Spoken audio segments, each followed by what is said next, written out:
So thank you so much for joining us today. Today's presentation is part of the Biamba Wear series, which is an education and prevention of financial abuse in vulnerable populations. And this is presented by the Brain Injury Association of North Bay and area. Today I have Maddie Sexton joining me. Hi, Maddie. Hi, how are you? Good, how are you? I'm good, thanks. So Maddie is going to be presenting along with me on brain injury and income support in Ontario. And also all of the tools and information that we discuss, as well as a copy of this presentation, will be available on our Biamba website. And again, a recording of this video will be available on the Biamba YouTube channel. So today we're just going to talk about different benefits that are available.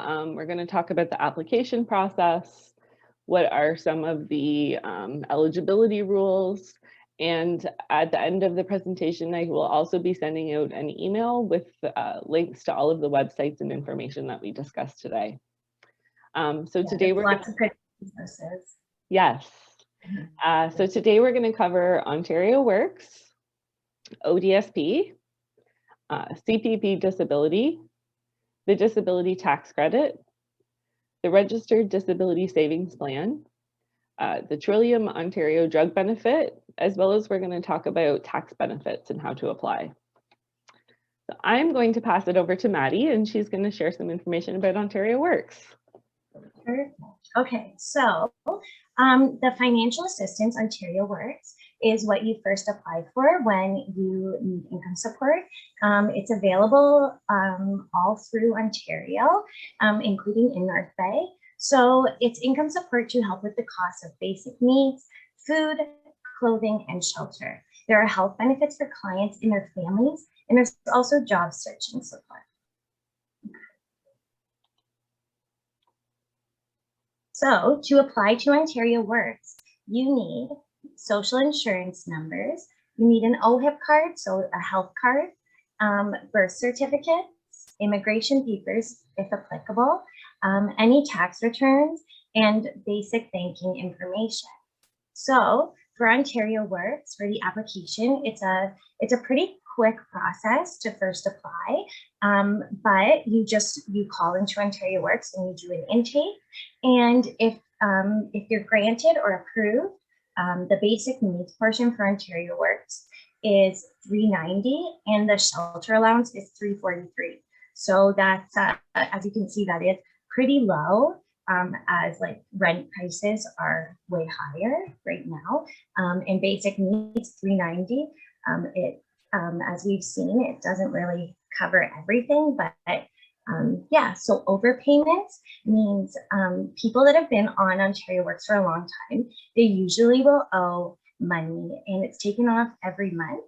It's called an overpayment, and usually it goes from the $730 to $696 every month. Instead. So there's usually just overpayments for anything like travel allowance, so bus passes or prescriptions, things like that.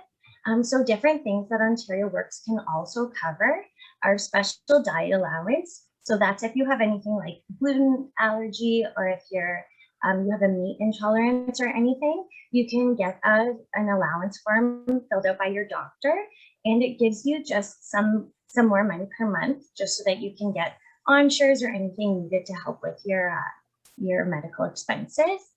There's also things like a pay direct form, so you can set it up that when you have housing and you want to pay the landlord every month, you can pay it directly to the landlord, so it goes right from Ontario Works into the landlord's account. There's other stuff like prescription coverage, so there's some medications that are covered, and travel allowance, so like bus passes and travel costs. Next slide. Yeah, thanks. So Ontario Works continued. So this is just definitely employment insurance. So some of the different things that they can also help with are workshops on resume writing and interviewing, job counseling and coaching, job-specific training and workshops, and access to basic education so clients can finish high school or improve their language skills. Perfect. Okay, so then another income support that we do have is ODSP, and it's the Ontario Disability Support Program. So this is for people that are unable to work because of a disability.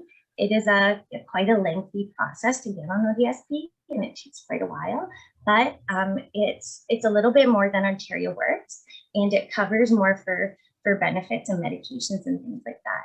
So ODSP offers financial assistance to help you and your family with essential living expenses, benefits for you and your family, including prescription drugs and vision care, and help finding and keeping a job and advancing your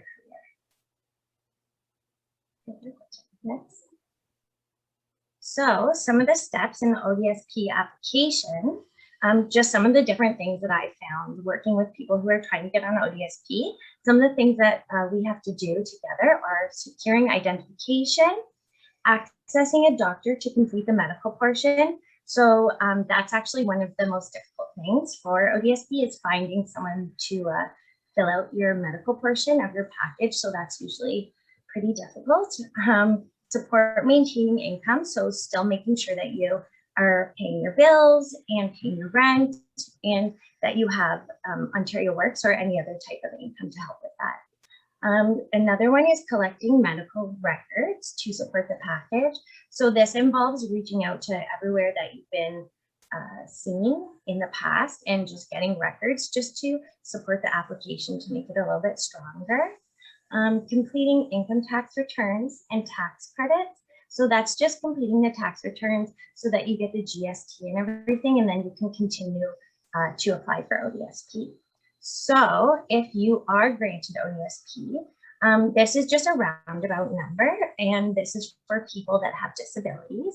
A single is $1,540 approximately, and a couple is $2,120, but it's a little bit less because some things have changed, like the shelter allowance portion.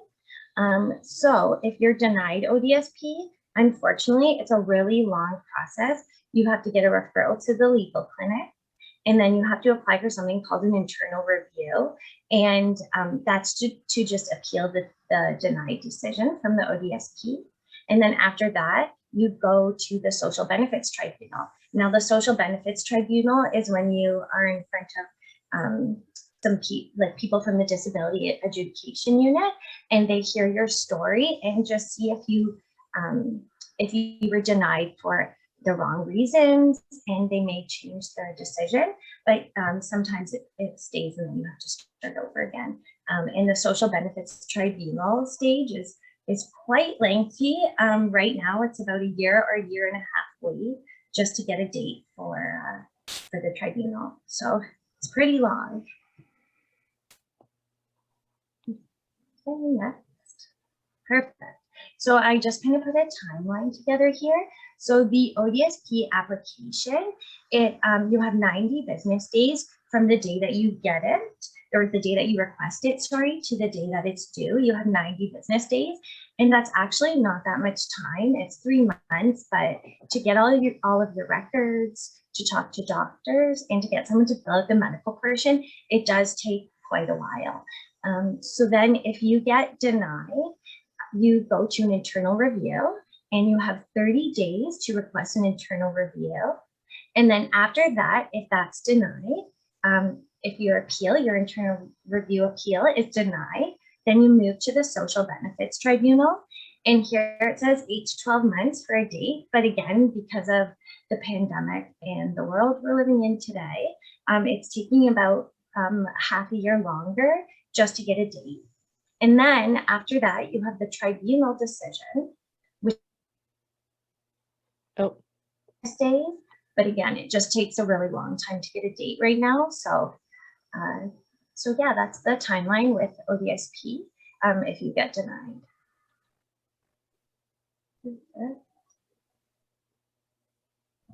So there are some barriers to income support applications. So different people have different cognitive impairments, and especially when they're trying to get support, it's hard to communicate or to find the resources just to get help with it. There are a lot of requirements for ODSP. So the package is long. There's a self-report where you have to write why you think that you require ODSP. There's timeline and communication. So it's a very strict timeline. And if you don't request an extension, then you could be denied right away. So definitely timeline and communication is something that people may struggle with. And then also the appeals and the social benefits tribunal process. So again, that one is just a really, really long process. And that's why some people struggle with it, and things change over an amount of time. So people's lives may change and things change by the time they get a date. So that's definitely another barrier. And next slide, please. So these are some of the key barriers identified. So definitely in North Bay, I've seen that there is limited access to health services and files. So it's really hard to find a doctor here, and it takes anywhere from a year to 3 years to just find a family doctor here. There's the inability to follow through and complete paperwork. I've seen that with a lot of people. It's just very hard when there's a lot of paperwork. It gets very confusing. And if you don't have all of the resources and information, then you don't know which paperwork you need to complete, right? There's also the lack of transparency in the process. So a lot of times people may not be totally transparent because there's either a stigma or something that they don't want to communicate. So that definitely creates barriers. There's a lack of clear language and communications. So again, someone with a cognitive impairment or someone that has not been through the process before would definitely have a hard time with the language and communicating and getting through the process. And then the last one is the lack of relevant information provided when denied. So definitely when someone is denied ODSP, they just get a letter that says they were denied, and there's one reason on there, and then it says that you just have the 30 days to appeal. So that definitely doesn't really, for some people, give enough information for them when they are denied on how to move forward. So that's definitely good.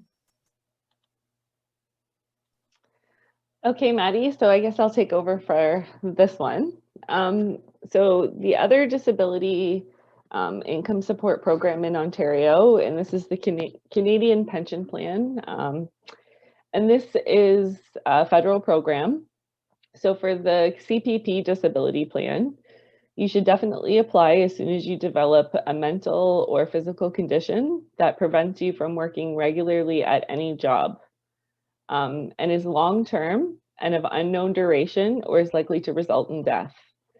So again, similarly with the Canadian Pension Plan, it's an extremely long process to apply for. And I think this is one of those situations where people don't apply as soon as they should. So they might apply 2 or 3 months after they've suffered some kind of an injury or had a medical event, and then it just delays the decision that much longer.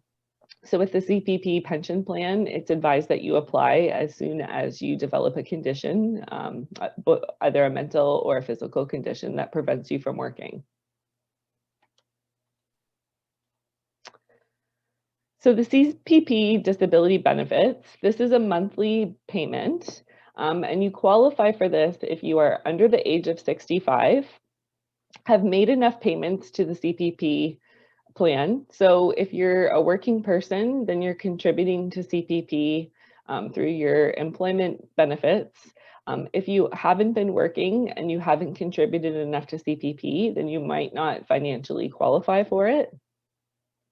If you have a mental or physical disability that stops you from any type of gainful work, and you may qualify for it if you have a disability that is long-term, of indefinite duration, or is likely to result in death. So something with the CPP disability requirements, it's far more difficult to get CPP disability than even ODSP. Their disability definition is more strict, and unfortunately, there requires a lot more paperwork and evidence to support your disability. So as Maddie noted with the ODSP application process, CPP also has a rather difficult application process, and you have to gather a lot of medical evidence to support your application. So if you don't have a family doctor or you lack the medical evidence, then you might get denied and again have to appeal your decision. How long does it take for a decision? So for CPP Disability, they aim to make a decision on your eligibility within 120 calendar days. So this is approximately 4 months. They aim to make a faster decision if your condition is grave, so within 30 calendar days. And if it's a terminal illness application, they aim to make a decision within 5 days.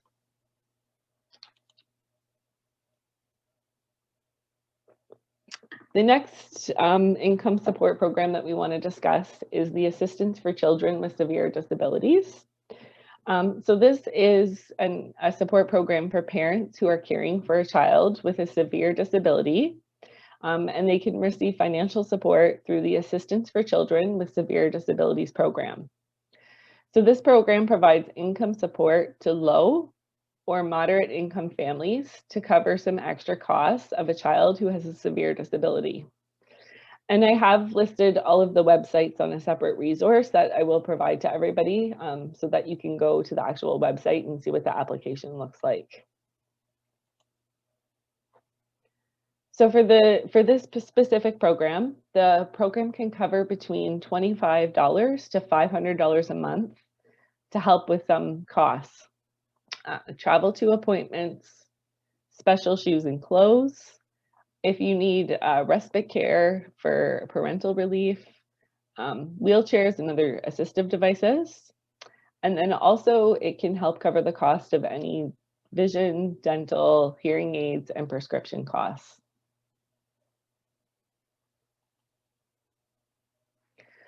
So the next area that we're going to cover is the disability tax credit. And the disability tax credit, this is a non-refundable tax credit that helps persons with disabilities or their support persons to reduce the amount of income tax that they may have to pay.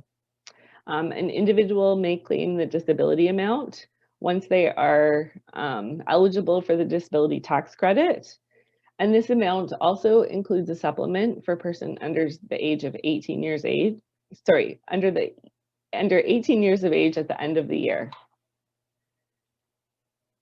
So I hope you can see this on the screen. I'm not sure how big it is, but this is just what the disability tax credit certificate looks like. Again, this can be tricky to get approved for. So it's important that you talk to your family doctor about all of the symptoms related to your disability and how it impacts your daily living.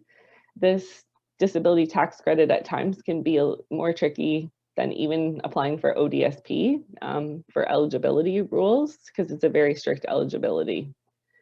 And I will be providing a link to the application on the BAMBA website and the links to find more information about the disability tax credit, but I just wanted you to get a sense of what the application looks like.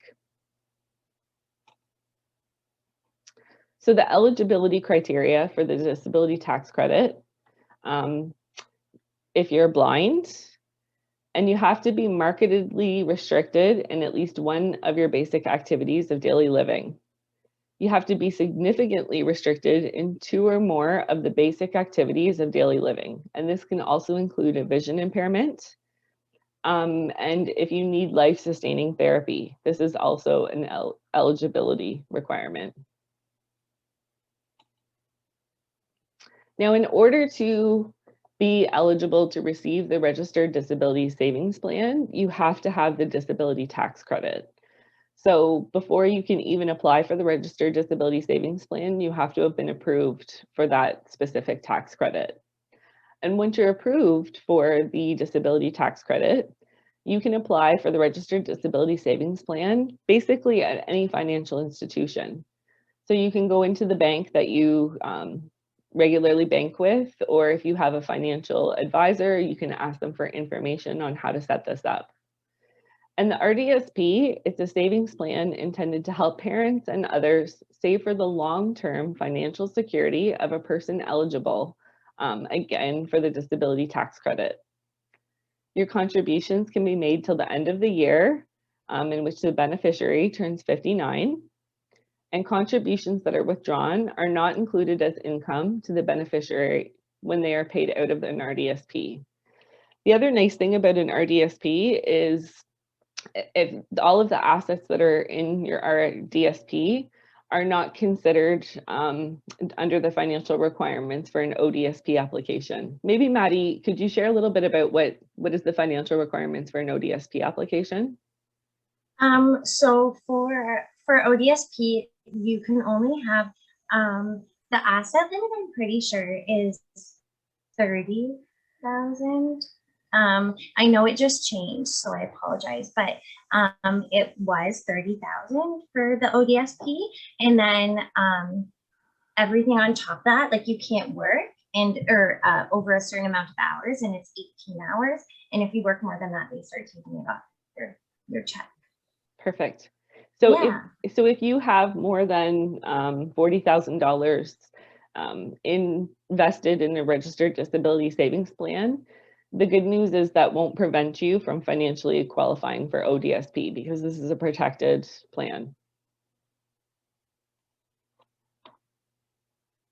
And then with the RDSP, if you make a contribution on the first $500, you are eligible for a grant from the government. So they will kick in every $3 for every dollar that you contribute to a maximum of $1,500. And then on the next $1,000, they'll kick in $2 for every dollar contributed. So if you are somebody who is on low income and really struggling, this might be a challenge to put aside some money into an RDSP, but even if it was something that you can contribute a small amount into every single month, you will be eligible for some of these grants.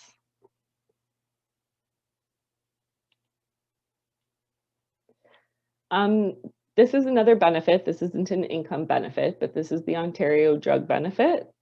And to qualify for the Ontario Drug Benefit Program, when you're 65, you can qualify for this. And some people also qualify before they reach the age of 65. So if you're living in a long-term care home or a home for special care, if you're 24 years of age or younger and not covered by a private insurance plan, and if you're receiving any kind of professional home and community care services, you could be eligible for this drug program.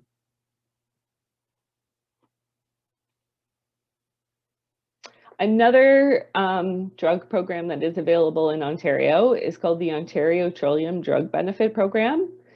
And the Ontario Trillium Drug Benefit Program is intended for Ontario residents who have high prescription drug costs in relation to their net household income. And the TPD provides coverage for prescription drugs. And again, there's a formula that you have to follow and an eligibility requirement. So patients can register in the Ontario Trillium Drug Program if they comply with all the requirements set out under the ODBA, sorry. If you do not have your own private insurance coverage, or your private insurance coverage doesn't cover 100% of the prescription costs. You also have to have a valid Ontario OHIP card and be a resident of Ontario. And you are not eligible for drug coverage if you are a recipient under the Ontario Drug Benefit Program. So the program that we just talked about. So if you're on ODSP or Ontario Works, the social assistance, and you're covered already under the Ontario Drug Benefit Program, you won't be eligible for the Ontario Trillium Drug Benefit Program.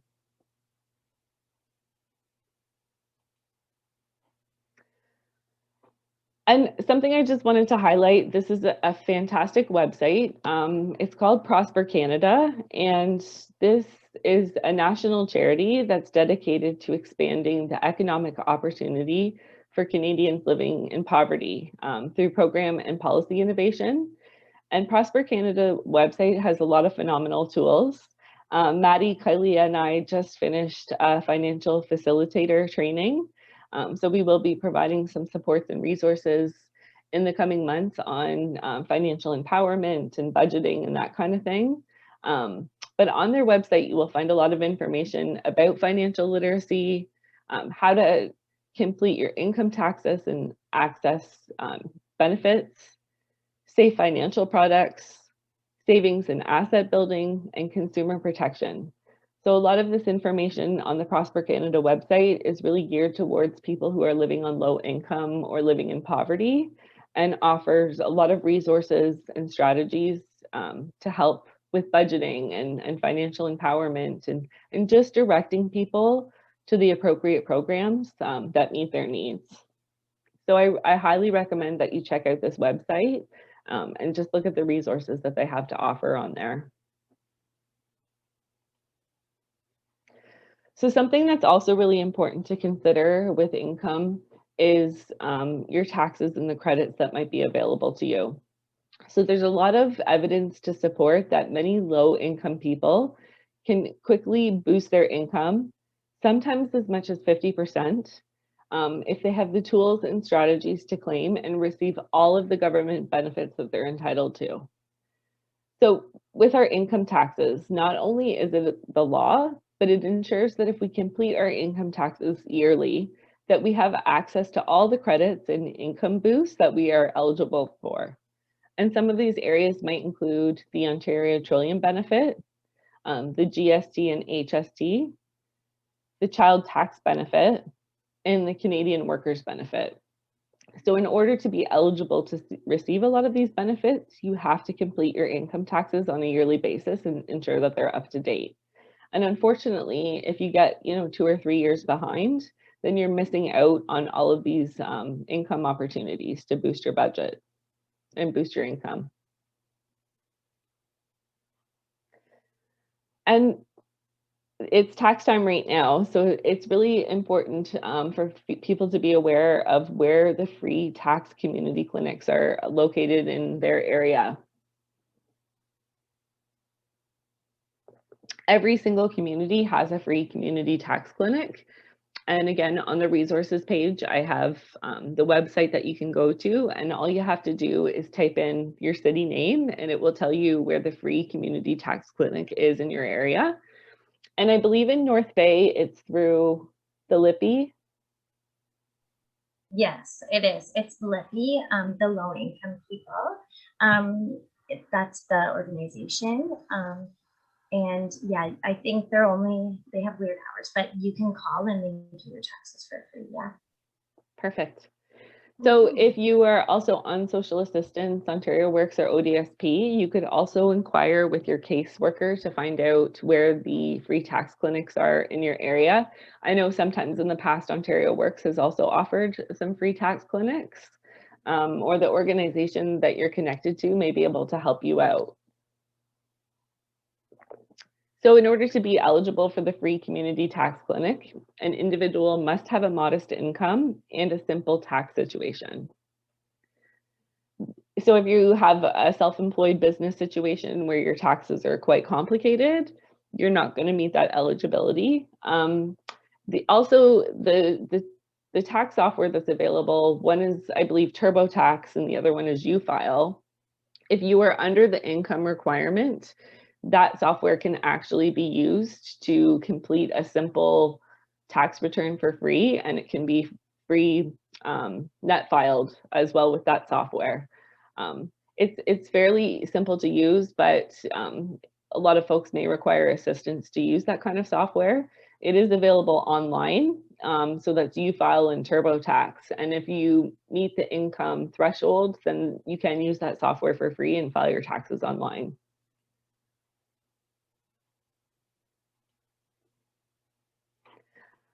So that about wraps up our presentation. For links and resources for information, you can check out the Biamba YouTube channel for videos and past recorded presentations. And also under the Biamba website, under our financial abuse section, I have a shared Google folder which contains printable tools, links, and resources. So Maddie and I are going to put a copy of this presentation in here today, and we're also going to put in some further resources on how to apply for income supports. There's going to be copies and links to the applications there just to make it nice and simple. And then just other resources for budgeting, managing your finances. And this information is constantly changing. So I urge you to check back and look at this information on a regular basis, because there will be different tools available ongoing. And then finally, for any information or updates, please follow us on our Facebook page. We like to post and keep everyone updated on our calendar of events and schedules. And we do have weekly Facebook Live events that take place as well. So yeah, please join us and follow us on Facebook. And if you have any questions right now, feel free to type them into the chat box. If you have any comments. Whoops. Oh, I see a comment. Could you clarify the Ontario Works overpayments again? Okay, yeah, sure. So the overpayments at Ontario Works, it just happens when each month, people that have been on Ontario Works for a long time, the bus pass overcharges and the prescriptions that are not covered, they get paid for, and then you have to pay them back, just because it's a prescription, so it goes under the prescriptions category. But then the overpayment, it just gets taken off of your check every month until you are caught up with Ontario Works, till it's evened out. And so this could be for many different things, just like if you don't, you have to tell them your income, if you're working, if you've sold anything. So if you don't clarify any income, or if you don't, if your prescription isn't covered, then those are some of the things that definitely would cause an overpayment. Something that's, I think, going to be incredibly tricky for this tax season is some of the pandemic support benefits that became available over the last year, some of the emergency benefits, the CERB benefit. I'm trying to think there was a few emergency benefits that were put out over the course of the last year. And anybody who was on a social assistance benefit that applied for the CERB, you're not eligible to receive both benefits. But I mean, at the time, it was really easy to apply for the CERB. And I think that there's going to be a lot of complications potentially arise from this tax year based on people filing for their social assistance as well as their CERB benefits. So those are things to keep in mind, that if you are on social assistance and you did apply for the CERB benefit, you're going to have to potentially pay back a big chunk of money. And we're not sure at this point in time how that's going to work with Ontario Works and ODSP. So I think it's going to be quite challenging this year. Yeah, I've been running into that problem, definitely. The CERB, they haven't come out with anything yet on the paying back, but it will be coming out soon, more information. So we'll find out soon. Does anybody else have any questions or comments? You can feel free to unmute yourself or post your questions or comments in the chat box, whichever is easiest for you.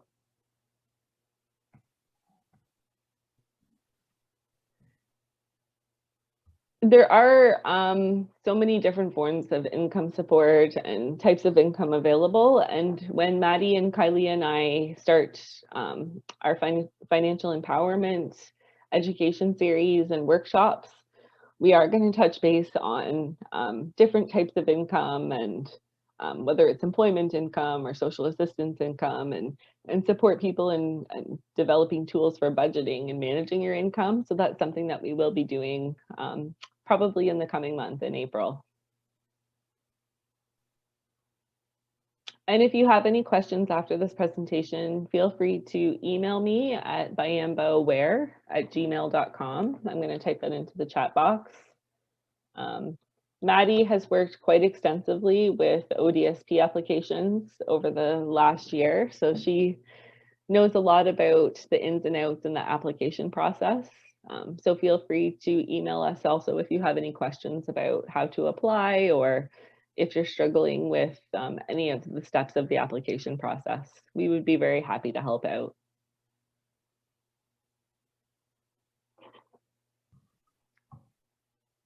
I don't see any other questions.